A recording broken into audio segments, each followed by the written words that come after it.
नमस्कार, मैं धनंजय कुमार, द नागरिक में आपका स्वागत है। तो आज हम बात कर रहे हैं कि घुसपैठिया जो है हमारे देश में, खास करके बांग्लादेशी घुसपैठिया, घुसपैठ हमेशा होती रही है। और घुसपैठ जो है, कोई देश नहीं है जहाँ घुसपैठ नहीं है, दुनिया का कोई भी देश। भारतीय भी अलग-अलग देशों में जाते रहते हैं और बांग्लादेश भी जाते हैं, ये भी बड़ा समझने वाली बात है। लेकिन बांग्लादेशी घुसपैठिया इतना बड़ा इश्यू कभी नहीं हुआ करती थी। पिछले कुछ सालों से बांग्लादेशी घुसपैठिया, खासकर जब बंगाल में चुनाव होता है, तो बांग्लादेशी घुसपैठिया का सवाल बहुत तेजी से उभर जाता है। और पिछले कुछ सालों से देख लीजिए, जब से झारखंड में, खास करके झारखंड में जब से चुनाव हुआ है, लगातार झारखंड में बांग्लादेशी घुसपैठिया, फिर बिहार में बांग्लादेशी घुसपैठिया, फिर अब पश्चिम बंगाल में बांग्लादेशी घुसपैठिया, उड़ीसा में बांग्लादेशी घुसपैठिया, मुंबई, दिल्ली, तमाम पूरे देश में बांग्लादेशी घुसपैठिया की चर्चा है। और ये भी खबर आई कि कई बार जो बांग्ला बोलने वाले लोग हैं, उनको घुसपैठिया समझ लिया जाता है, उन्हें मॉब लिंच किया जाता है, पुलिस द्वारा टॉर्चर किया जाता है, तमाम तरीके की दिक्कतें होती है। और वो तमाम लोग, जो ज्यादातर लोग जिनकी चर्चा हो रही है, वो सब गरीब लोग हैं। और बांग्लादेशी घुसपैठिया कितना है, ये सबके मन में सवाल आता है। हमारे साथ हमारे एक साथी हैं, प्रफुल्ल भाई। नमस्कार, आपका स्वागत है। हम पहले जोड़ लेते हैं, उसके बाद हम अपनी आगे चर्चा करते हैं। देखिए, अगर रिकॉर्ड की बात करें, कोई आधिकारिक रिकॉर्ड नहीं। और बीबीसी का एक, मुझे ढूंढने पे काफी मैंने ढूंढा तो एक पुराना ये मिला कि बांग्लादेशी घुसपैठियों पर सरकार और बीजेपी के अलग-अलग आंकड़े हैं। 2020 6 फरवरी 2020 की रिपोर्ट है। उसके बाद कोई रिपोर्ट मुझे नहीं मिली। एक रिपोर्ट बांग्लादेशी पे मैंने और देखा, तो देखिए ये आंकड़ा मिला मुझे। आंकड़ा नहीं है इसमें, खाली ये भी परसेप्शन है या कहानी है एनडीटीवी में, कि नौकरी से नागरिकता तक बांग्लादेशी घुसपैठ का बड़ा मॉड्यूल, ऑपरेशन मैंग्रोव में चौंकाने वाले खुलासे। और ये बता रहा है कि बांग्लादेशी घुसपैठिए जो है मुंबई में बहुत संख्या में है और अवैध रूप से दस्तावेज तैयार करने वाले सिंडिकेट है। उनका चौंकाने वाला रेड कार्ड है, जो बताता है कि 25,000 में भारतीय पहचान बेची जा रही है। और बाकायदा उसका कहना है एनडीटीवी का कि, प्रफुल्ल भाई मैं थोड़ा सा बैकग्राउंड रख देता हूं ताकि समझने में हेल्प जी, मिले। हाँ, ज़रूर। एक उन्होंने और दिया है, Tata social sciences, institute of social sciences है, उसका एक डेटा, हालांकि उसमें भी नहीं है, उसमें उसकी रीडिंग दी। और रीडिंग में उन्होंने बताया है कि Tata institute of social sciences ने घुसपैठियों को लेकर एक स्टडी की। इसका मकसद मुंबई की डेमोग्राफी में अवैध बांग्लादेशियों की हकीकत को जानना था। टिस यानी Tata institute of social sciences की इस रिपोर्ट के मुताबिक मुंबई में 61 ऐसे पॉकेट हैं जहां बांग्लादेशी बड़ी संख्या में रहते हैं। इनमें से 73% के नाम मुंबई की वोटर लिस्ट में शामिल है। बीएमसी यानी बृहन मुंबई महानगर पालिका में 227 वार्ड हैं, जिनमें से 56 वार्ड में अवैध बांग्लादेशियों की संख्या इतनी है कि वो चुनाव में हार जीत का फैसला कर सकते हैं। मुंबई की 6 विधानसभा में वोटर की तरह अवैध बांग्लादेशी निर्णायक भूमिका निभाने की स्थिति में है। मुंबई के एक लोकसभा क्षेत्र में अवैध बांग्लादेशी मजबूत वोट बैंक बन चुके हैं। मुंबई में अवैध बांग्लादेशियों का एक डेमोग्राफिक बदलाव मालवनी पैटर्न के नाम से जाना जाता है। मालवनी एक इलाका है प्रफुल्ल भाई, यहाँ जी, मुंबई में हमारे पास में ही है, मलाड में है। कांदिवली और मलाड जो है हमारे आसपास है, दोनों इलाका। बल्कि मलाड से नजदीक जो है हमारे यहाँ से मालवनी है, हमारे चारकोप से। और मालवनी जो है, कहा जाता है कि वहाँ मुस्लिमों की संख्या बहुत ज्यादा है भी, लेकिन हिंदू भी बहुत है। अब तो काफी चीजें बदली है। झोपड़पट्टी का इलाका है, ज्यादातर झोपड़पट्टी है। लेकिन जो टाटा सोशल साइंसेज का जो हवाला दे रहे हैं, इसमें कहीं कोई आंकड़ा नहीं है इनके पास। और बीबीसी की रिपोर्ट के अनुसार 2020 में जो रिपोर्ट छापी थी बीबीसी ने, उस रिपोर्ट के अनुसार पश्चिम बंगाल के बीजेपी प्रदेश अध्यक्ष दिलीप घोष ने उस समय दावा किया था कि भारत में कुल 2 करोड़ मुसलमान घुसपैठिए मौजूद हैं। भारत सरकार का यह डेटा नहीं, पश्चिम बंगाल के उस समय के बीजेपी के अध्यक्ष थे दिलीप घोष, उनका दावा था। अब कहां से दावा किया, वो खुद वो जानते हैं या पता नहीं, वो भी अपने जानते हैं। और इन्होंने कहा कि 1 करोड़ तो पश्चिम बंगाल में ही है। उसके बाद भारत सरकार से इस बारे में बुधवार को, मतलब 2020 की बात है, राज्यसभा में भाजपा के उत्तर प्रदेश के सांसद अनिल अग्रवाल ने, किसी और ने नहीं पूछा बल्कि भाजपा के ही नेता ने पूछा लिखित सवालों की श्रेणी में, और पूछा कि जो है कितने घुसपैठिए इस देश में हैं। इसका जवाब देते हुए गृह राज्य मंत्री नित्यानंद राय ने कहा कि पिछले 3 साल में गैर कानूनी तरीके से भारत में रह रहे बांग्लादेशियों की संख्या भारत में करीब 1,10,000 है। ये ऐसे बांग्लादेशी हैं जो भारत आए थे वीजा लेकर, लेकिन वीजा की तारीख निकल जाने के बाद भी भारत में अवैध तरीके से रह रहे थे। तो डेटा के नाम पर मैंने खंगाला तो यही खाली मिलता है, और गहन खंगालने में पता नहीं क्या क्या है, लेकिन सामान्य तौर पे नहीं मिलता है।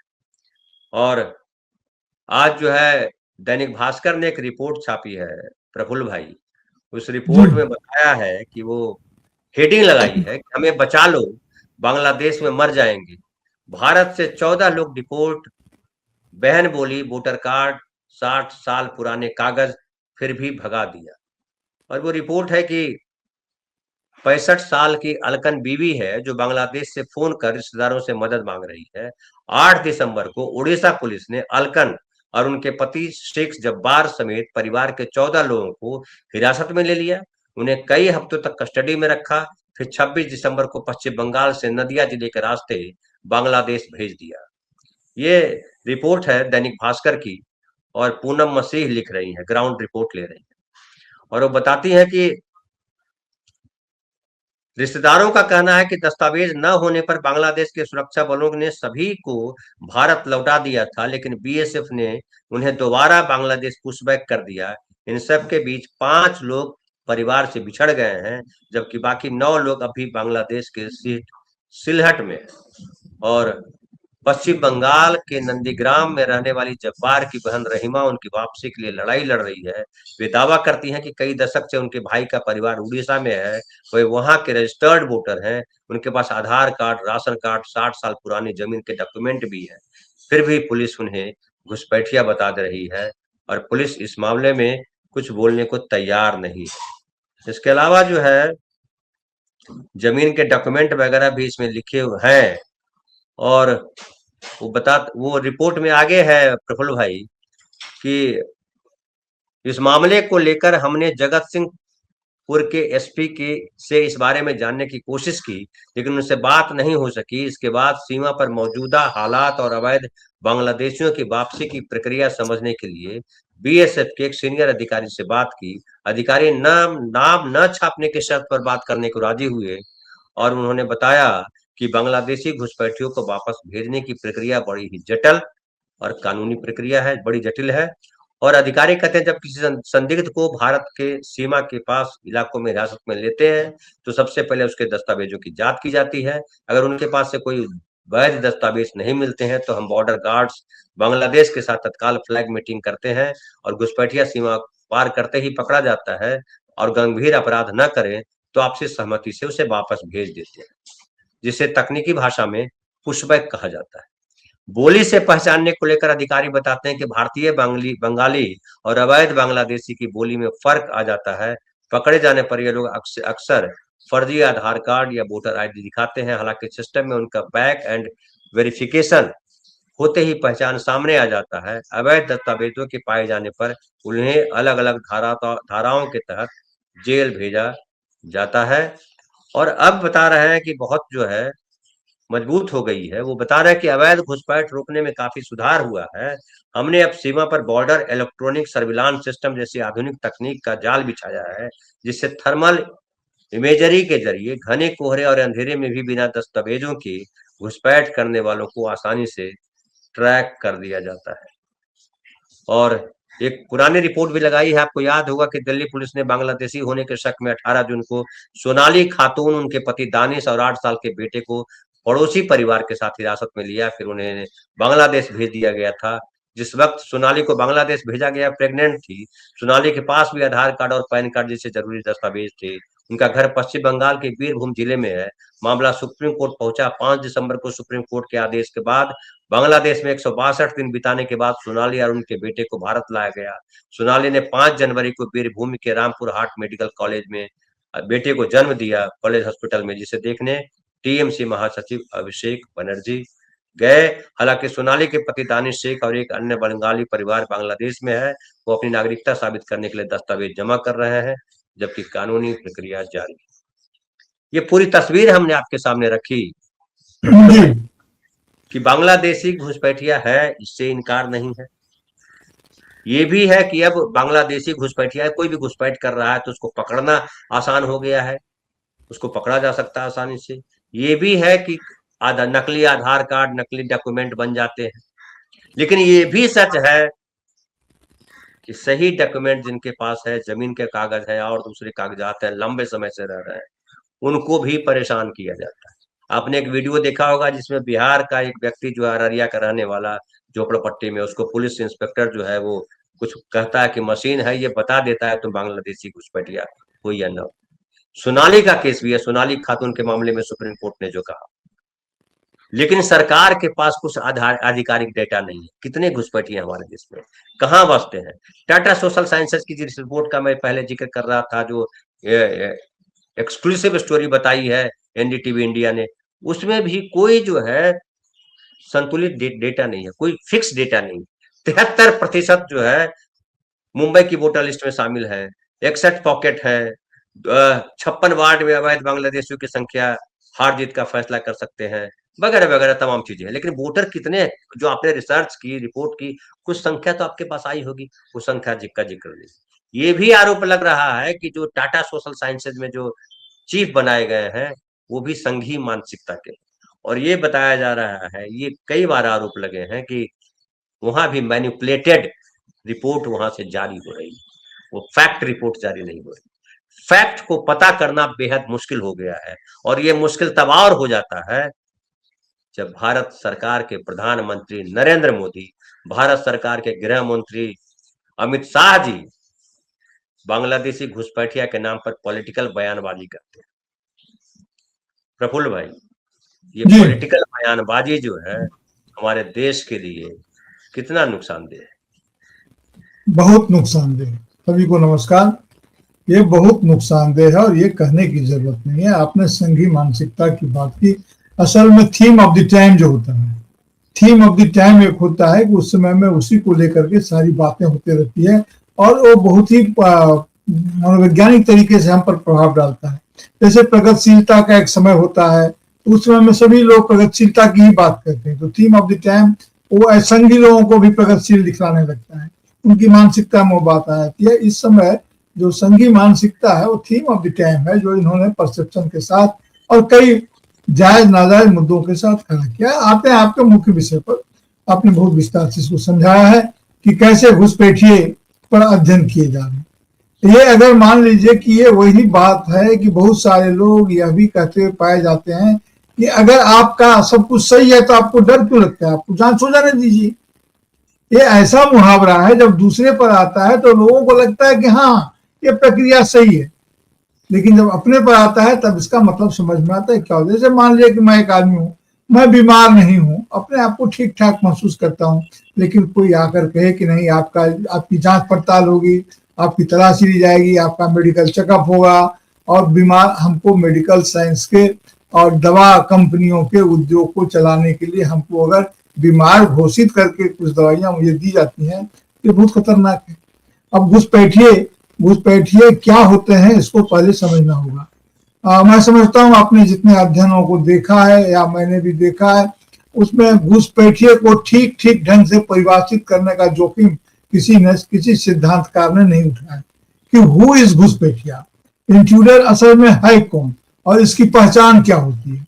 जैसे नागरिकता की पहचान की अगर बात करें हम, तो ये माना जाता है कि भारत में जो नागरिक होते हैं, जो नेचुरल सिटीजन होते हैं, जो बाय नेचर होते हैं, उनके पास कोई कार्ड नहीं होता है, उनके पास अतीत होता है। जो बाय रजिस्ट्रेशन होते हैं या आए हुए लोग होते हैं, उनके पास होता है। एक प्रमुख नेता हैं हमारे, उनके संबंध में ये पूछा गया था कि उनकी नागरिकता का क्या प्रमाण पत्र है, तो उन्होंने कहा चूंकि उन्होंने यहीं पर उनका जन्म हुआ है तो उनका कोई नागरिकता प्रमाण पत्र नहीं है। अच्छा, वे पुराने नेता है, स्वाभाविक है कि उनकी जन्म का भी कोई रिकॉर्ड नहीं है, और तो उनके माता पिता के जन्म का रिकॉर्ड तो बात ही छोड़ दीजिए। तो ये नागरिकता आधुनिकता के साथ जो कई चीजें खड़ी होती है, साइंस एंड टेक्नोलॉजी के साथ जो बहुत सारी चीजें खड़ी होती है, कि हाँ हम ये कर सकते हैं, तो उसका इस्तेमाल जायज नाजायज तरीके से होने लगता है। उसी प्रकार देखिए घुसपैठिया सिर्फ बांग्लादेश से क्यों आते हैं? क्या घुसपैठिए का संबंध सिर्फ बांग्लादेश से है? क्या अन्य देशों के लोग इधर उधर नहीं जाते हैं? ये कैसी समस्या है? तो मैं ये कह रहा हूं कि बांग्लादेश के संदर्भ में खास करके देखिए, देश जब मैं बार बार कहता हूं कि देश बटा तो दो भाग में, लेकिन पूरा देश बटा लेकिन कटा पंजाब और पश्चिम बंगाल। अब पश्चिम बंगाल और पंजाब ये दो कटे, दोनों लुहान हुए, लेकिन पश्चिम बंगाल कतरा कतरा कटता रहा, कई बार में कटा। 1905 में कटा जब पूर्वी बंगाल और पश्चिम बंगाल का सीमांकन हुआ अंग्रेजों के समय में, फिर यूनिफिकेशन हुआ, फिर बंगाल प्रेसिडेंसी से उसके अन्य राज्य निकले, और फिर बांग्लादेश, और लंबी कहानी है। एक देश से दूसरे देश लोग जाते हैं, हमारा जो बॉर्डर जिसे कहते हैं बहुत ही पोरस है, उसको इस ढंग से किया न जा सकता है। अब जो मैंग्रोव इलाका है जिसकी चर्चा बराबर होती है, ये मैंग्रोव तो उष्ण कटिबंधीय ऐसी स्थिति होती है जिनका नमक पानी से खास रिश्ता होता है। मैंने कई बार अपने यहाँ भी चर्चा की है कि बांग्लादेश यानी कि पूर्वी बंगाल और पश्चिम बंगाल के लोगों में नमक पानी का रिश्ता है। एक घटना अगर वहां घटती है तो उसका प्रभाव यहाँ आता है, यहाँ घटती है तो उसका प्रभाव वहां जाता है। एक जातीयता के हिस्से हैं। और जब हमारे देश का जब ये विभाजन हुआ और अलग अलग राष्ट्र बने, उसके साथ ही ये बात शुरू हुई। अब वो भारतीय जनता पार्टी इस बात को इस ढंग से लेती है, इसको चुनावी मोहरे के रूप में इस्तेमाल करती है। इसमें कोई दो मत किसी को नहीं होना चाहिए, क्योंकि वे किसी राष्ट्रीय सुरक्षा और आदि आदि की बात नहीं करते हैं। और ये अजीब बात है, आप जानते होंगे कि घुसपैठ का मामला ममता बनर्जी भी कभी उठाती थी, और जबरदस्त तरीके से उठाती थी, जब ज्योति बसु यहाँ के मुख्यमंत्री थे तब। तो घुसपैठियों को एक राजनीतिक औजार के रूप में इस्तेमाल किया जा रहा है, उसके मानवीय संदर्भों को बिल्कुल ही पीछे छोड़ दिया जा रहा है, उसको छिपा लिया जा रहा है या उस पर अत्याचार किया जा रहा है। तो घुसपैठियों का मानवीय संदर्भ पे तो आएंगे ही, लेकिन एक और सवाल आपसे, जो आपने कहा जी, कि ममता जी ने भी कहा कि घुसपैठिया, वो भी जोर जोर से उठा। घुसपैठिया आते हैं, ये भी सच है। अब एक हमारे साथी लिख रही थी कि जो है अमित शाह जी ने भी कहा था, एक इंडिया लिख रहे हैं कि अमित शाह एक तरफ बोलता है कि बांग्लादेश बॉर्डर से कर देंगे, सील कर देंगे, दूसरी तरफ बोलता नहीं, बोलते हैं, लिखिए, गृह मंत्री है, इसका ध्यान रखना होगा। बोलते हैं कि घुसपैठ रोक नहीं सकते, घुसपैठ रोक नहीं सकते। एनडीटीवी जो बता रहे रिपोर्ट उसमें कि उसका सिंडिकेट है, और किस तरह से सब लोग जानते हैं उस सिंडिकेट। सामान्य पत्रकार जानते हैं, तो मंत्रियों को कैसे पता नहीं होगा कि सिंडिकेट। उसमें पुलिस ऑफिसर भी शामिल हैं, उसमें बॉर्डर सिक्योरिटी फोर्स के लोग भी शामिल हैं, उसमें नेता भी शामिल है, उसमें तमाम पूरा एक बड़ा सिंडिकेट है, ये सच है। और किडनी बेचने से लेकर के घुसपैठ कराने तक कौन सा इलीगल काम इस देश में या दुनिया में हर जगह होता है। इलीगल काम तो होते ही रहते हैं, उसी के लिए सारा बंदोबस्त है। लेकिन जब ममता भी कहती थी घुसपैठिया, ये भी कह रहे हैं घुसपैठिया, सब घुसपैठिया की आवाज लगा रहे हैं।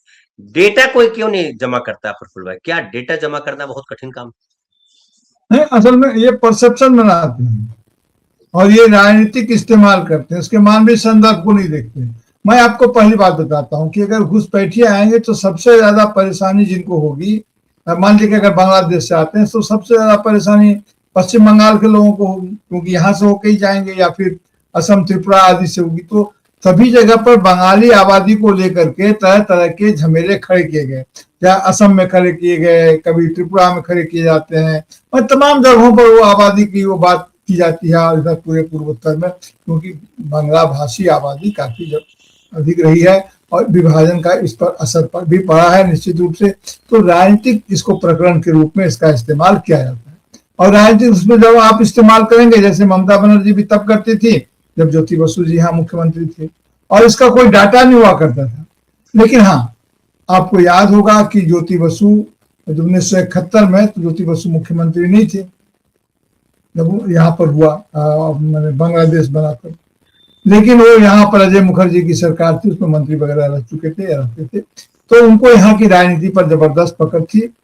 और इंदिरा गांधी से भी उनकी बात हुई थी, तो उस समय में जहाँ लगातार लोग इधर से आ रहे थे, एक शब्द है शरणार्थी, एक शब्द है राजनीतिक शरणार्थी।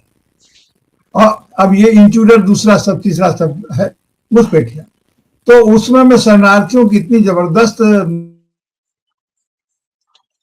संख्या आ गई। दबाव उनका हमारे देश पर पड़ रहा था। ये ठीक है कि हमारे राज्य में आने से पड़ता ही है। इंदिरा गांधी अमेरिका तक जगह गई इनका सोल्यूशन खोजने के लिए, सोल्यूशन नहीं मिला। सोल्यूशन के लगातार छटपटा रही थी। और उस जमाने के लोगों को याद होगा कि डाक टिकट पर 5 पैसे का डाक टिकट बढ़ गया था, 5 पैसे का या इस तरह का एक डाक टिकट चला था जो शरणार्थियों के लिए था कि वो उस पोस्ट में वो पैसा जाता था, आप पोस्ट ऑफिस में चिट्ठी उठी लिखते थे तो मिलता था, लेना पड़ता था, अलग से लगाना पड़ता था। तो गए वहां भी हल नहीं हुआ, रूस के साथ समझौता हुआ। अंत में पाकिस्तान ने पहले आक्रमण कर दिया भारत पर,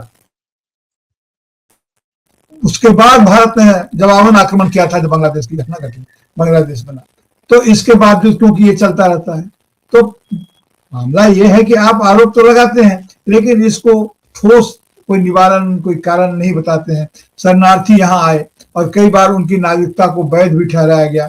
ये जो आते हैं ये आतंकवादी नहीं होता, अगर जो आते भी हैं ये आतंकवादी भी नहीं होते हैं। और न सत्ता में परिवर्तन करने की इनकी कोई आकांक्षा होती है कि हम यहाँ के सरकार बदलने जा रहे हैं। अगर जो भी थोड़ी बहुत संख्या में आते हैं ये रोजी रोटी की तलाश में आते हैं। और अब तो वह भी स्थिति नहीं है, अब तो वह भी स्थिति नहीं है। बांग्लादेश में खुद अपनी रोजी रोटी का इंतजाम हो गया, ये ठीक है, अलग बात है कि वहां पर तरह तरह के अभी झमेले हो रहे हैं, अत्याचार भी होते हैं लोगों पर। लेकिन अभी पूरी दक्षिण एशिया में, पूरी दुनिया में ये बात फैल रही है। इस पर हमको गौर करना चाहिए कि सरकार ही अपने नागरिकों के खिलाफ युद्ध की घोषणा कर रही है। अब हमारी सरकारें ही अपने नागरिकों के खिलाफ युद्ध की घोषणा कर रही हैं, युद्ध की घोषणा पर उतर आई हैं, जिसके वो ये आत्मध्वंस की जो स्थिति उत्पन्न हुई है इसका संबंध भी इससे है। अब पूरे भारत में जिस प्रकार से जो फेडरल स्ट्रक्चर हम लोग बार बार बोलते हैं कि अगर घुसपैठियों को, बंगाली घुसपैठियों को, बांग्लादेशी घुसपैठियों की अगर तलाश करनी है, पहचान करनी है तो बिना पश्चिम बंगाल की सरकार के, बिना पश्चिम बंगाल के लोगों को साथ दिए यह काम नहीं किया जा सकता है। आप कैसे, आप पुलिस में क्या भाषा विज्ञानी अलग से होते हैं जो भाषा के आधार पर पहचान लेंगे कि कौन बांग्लादेशी भाषा बोल रहा है, भाषा का कौन संस्करण है। 8 कोस पर तो भाषा बदल जाती है। तो ये कहना कि उनकी भाषा अलग होती है, आप कैसे पहचानते हैं वहां से भाषा अलग होती है? आप पहचान लेंगे बॉर्डर सिक्योरिटी फोर्स में क्या वहाँ जो डिपोटेड है वो खाली बंगाली भाषी है, बिहारी वहाँ नहीं है, वहाँ उत्तर प्रदेश के लोग नहीं है, वहाँ गुजरात के नहीं है, बेसी बाहरी है। कंपोजिशन का पता कर लीजिए ना, बेसी ना। अरे भाषा के आधार पर हम पहचान जाएं कि मगह का कौन है और मिथिला का कौन है। तो कुछ लोग ऐसे होते हैं जो भाषा दक्ष होते हैं, जो पहचान में आ जाती है, एक शंका हो जाता है कि हाँ, उसमें भी लोग कहते हैं कि ये इधर का हो सकता है, ये नहीं कह सकते हैं आप उधर का ही होगा, क्योंकि भाषा को प्रभावित करने वाले, हमारे स्वर यंत्रों को प्रभावित करने वाले और बहुत सारे कारक होते हैं। तो ये सब जो तर्क दिया जाता है कि इसके आधार पर पहचान लेते हैं, उसके आधार पर पहचान लेते हैं, ये एक राजनीतिक सवाल है और इसको इसके कारण उठाया जाता है, ध्रुवीकरण के लिए उठाया जाता है। जी प्रफुल्ल भाई, एक महत्वपूर्ण सवाल ये है जो मानवीय मूल्य की बात कर रहे थे, और उसमें मुझे लगता है कि चाहे रविन्द्रनाथ टैगोर बंगाल में हुए और उन्होंने जो राष्ट्र को लेकर के जो कहा और दुनिया की बात की उन्होंने, और चाहे विवेकानंद की बात करते हैं, जब विवेकानंद शिकागो भाषण देने गए सबसे ज्यादा चर्चित है, वो सब एक समय के लोग हैं, समकालीन लोग हैं। और जब उन्होंने कहा था कि दुनिया में कहीं भी जो कोई पीड़ित है, किसी को शरण चाहिए, तो उसके लिए हमारा देश भारतवर्ष है, भारतवर्ष में आते रहे। तो एक वो विजन रहा, और वो सब तमाम लोग, चाहे टैगोर हो, चाहे विवेकानंद हो, उनको कोई देशद्रोही नहीं कर सकता, उनको कोई अमानवीय नहीं कर सकता, उनको कोई ये नहीं कर सकता कि वोट की राजनीति कर रहे थे। तो वो जो कह रहे थे भारतीय संस्कृति हमारी वो थी, ये जो कह रहे हैं कि बांग्ला भाषा बोलने वाले उड़ीसा में, बताइए, बांग्ला भाषी भरे हुए हैं उड़ीसा में, बिहार में भी बांग्ला भाषी है, दिल्ली आ गए, फलाना जगह आ गए, मुंबई आ गए, वो छोड़ दीजिए, बिहार में भी बहुत सारे बांग्ला भाषी। तो क्या उन बांग्ला भाषियों पे संदेह करना, उनको प्रताड़ित करना कहीं से भारतीय संस्कृति के अनुसार है? और जो ये कर रहे हैं, क्या ये भारतीयता के साथ अपराध नहीं कर रहे हैं? बिल्कुल कर रहे हैं। देखिए, भारत की बनावट ही अलग है। आपने जिसे कहा कि रविन्द्रनाथ टैगोर और विवेकानंद और ऐसे राजा राम मोहन राय, जितने भी हमारे महापुरुष हुए, उनकी जब हम चर्चा करते हैं तो यह बात हमें समझनी होगी कि वे बंगाल से जुड़े थे, लेकिन पश्चिम बंगाल से नहीं। वो जिस बंगाल से जुड़े हुए थे वो अखंड बंगाल था। आज भी बंगाल के लोगों के मन में अपनी छवि वैसी ही है, जिसमें पूरा बंगाल आता है। इसमें राष्ट्रीयताएं दो अलग अलग होती हैं, लेकिन ये राष्ट्र अलग अलग होते हैं, लेकिन उनकी जातीयता एक ही है। वे अपने आप को जिस प्रकार से पश्चिम बंगाल के लोग अपने आप को रविन्द्रनाथ टैगोर से जोड़ते हैं, वैसे ही बांग्लादेश के लोग भी रविन्द्रनाथ को उतना ही अपना मानते हैं। उसमें कोई अंतर नहीं हुआ है, लेकिन ये हमारे दृष्टिकोण में अंतर हुआ है और हम इस बात को समझते। देखिए, इस समय में 2-3 खतरे जिस तरफ हम लोग बढ़ रहे हैं, अगर बहुत ढक के भी बात की जाए तो एक बात समझ में ये आती है कि बंगाल, पश्चिम बंगाल कह लीजिए या बंगाल कह लीजिए, पूरा एक बार फिर टूटन के कगार पर इसको पहुंचा दिया गया। ये टूटन क्या है, और इसलिए घुसपैठिए का मामला उठ रहा है। इस टूटन पर कोई बात नहीं कर रहा है। इस टूटन को देखिए कि कहां से हो रहा है। यह टूटन जो है सो इस जो तरह का जो मामला है, इसका मैं सिर्फ संकेत ही कर सकता हूँ।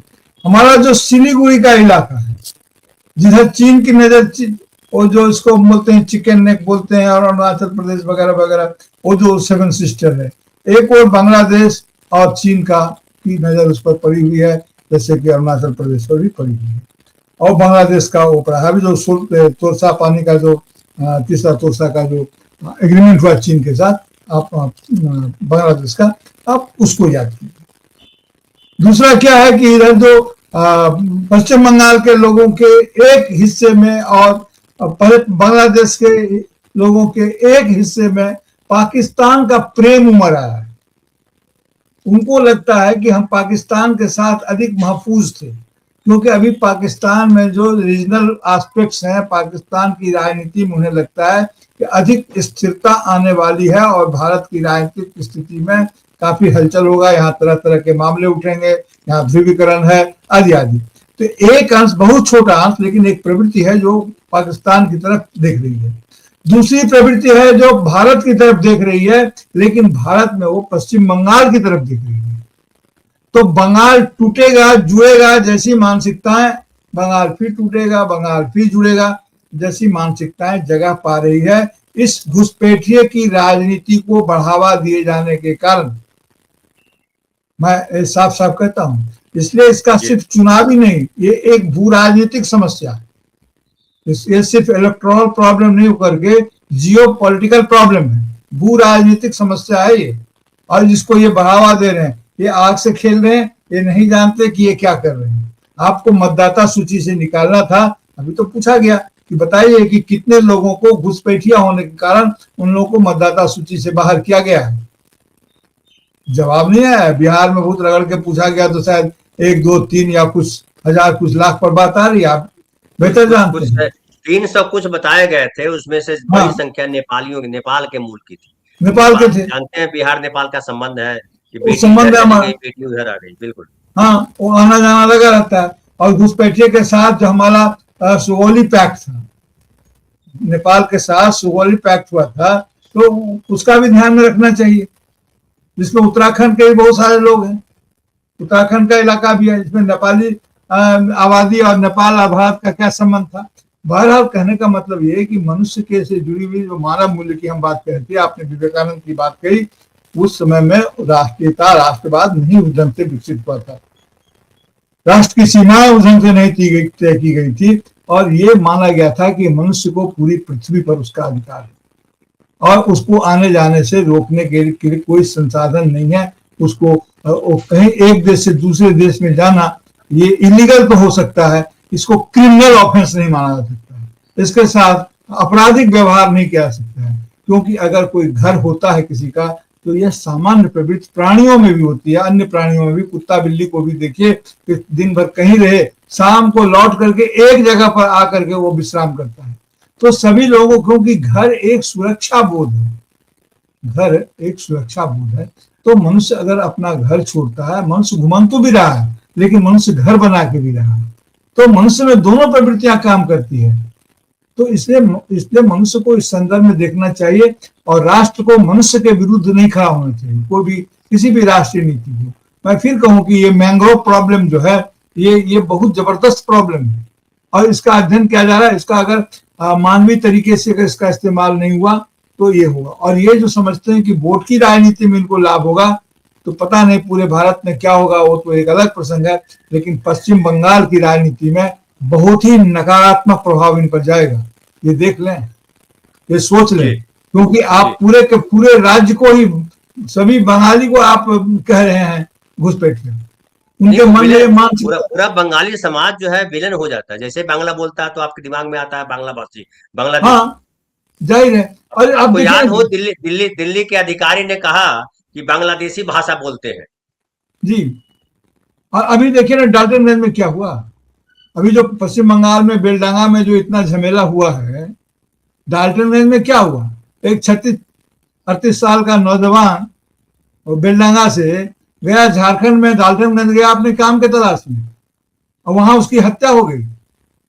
उसके खिलाफ इस तरह का वातावरण बन गया, उसकी खबर आई, यहाँ तो इतना बड़ा झमेला हुआ, मैंने बंद किया गया रास्ते वगैरह, और वो बंद किए गए। बुआरा में उनका जो रास्ता था एनएस पर जाम लगाया गया, काफी लोग गिरफ्तार किए गए, फोर्स भेजा गया, काफी उथल पुथल हुआ। इधर एसआईआर चल रहा है।